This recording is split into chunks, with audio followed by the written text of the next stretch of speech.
from shelling that we have heard throughout the morning consistently, every 10 minutes or so, lulls and then more shelling. It began with more intensity, Stephanie, when 2 mortar rounds were fired from Syria, hit a governor's office about 5 minutes away from where we are now. There were injuries.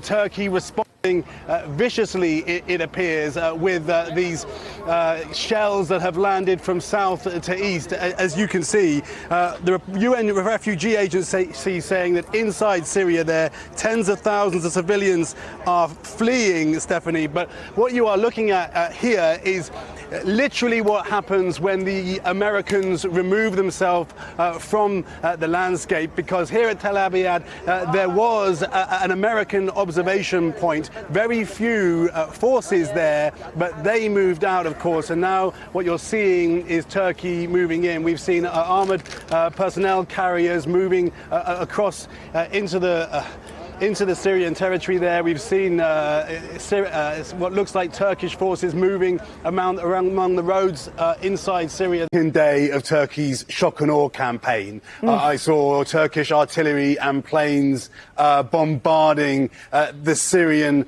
Kurdish areas just on the other side of the border. And, you know, we can wring our hands about how President Trump has let down the Kurds, America's ally, but the genie is out of the bottle.